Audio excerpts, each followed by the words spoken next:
Successful person in any field, you name it, and one trait would be very common that you can see in them, and that is self-confidence. Namaskar everyone, I am Dr. Aparna Ashtaputre Shisode. I am a head in psychology department in Dr. Babasaheb Ambedkar Marathwada University, Aurangabad, Maharashtra. Today I am going to discuss with you about self-confidence. Any person who wants to be successful needs self-confidence. Self-confidence is the key that will unlock any lock that you want to unlock. So, what is the self-confidence? Self-confidence is something you believe in yourself. How much do you believe in yourself? My confidence on myself. Believing oneself is very, very important. Others believing you or not comes secondary. How much confidence do you have in the ability that you are possessing? The qualities that you have is very important for becoming successful. Now, very interesting thing about this self-confidence is that it is learned one. It is not hereditary, not genetic. So, we can learn it. If I feel that my self-confidence is low, I can definitely increase it. Now, how to increase it? There are n number of ways to increase, as every person can have his or her own way of increasing the self-confidence. But through research, we have come to certain conclusions that these are the techniques that ensures you to have a better self-confidence than whatever confidence you are having right now.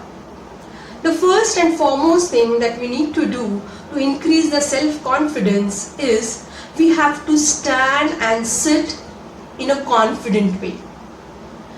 The way a person sits and stands will show his confidence level. Now, I may not have the confidence, but my bodily posture can predict or pretend that I am confident, and we can change or we can increase the trait from bodily things, and then we can go to the psychological levels or on the thought level. First thing, we have to stand, we have to sit in a very confident manner. It should not be lethargic or exhausted form or not interested form. So you should sit. You may or may not feel confident, but you have to sit and stand as confident. That is the first thing that we have to practice it. Number two, what we can do is we should allow ourselves to take risk and make mistakes. Unless and until we take risk and allow ourselves to do mistake, we'll not try things.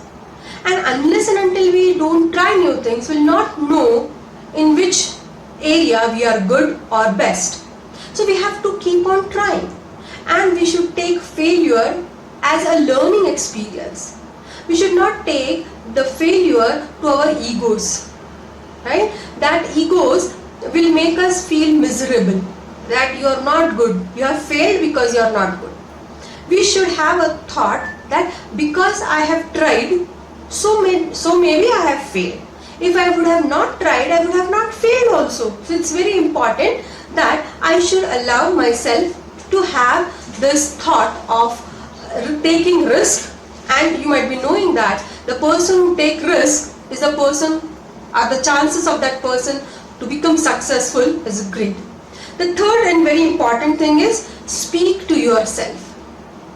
What words we speak to ourselves contributes a lot to our self-confidence. So if I say myself, I'm not good, I'm worst, I'm not, all the negative words, then it's difficult to have self-confidence. But yes, if I say myself the good words, that yes, I'm trying, I will definitely win, I'm doing my best, I will try it out, and I can do it. If these are the words I'm speaking to myself, I ensure you that you will be increasing your self-confidence. Thank you very much.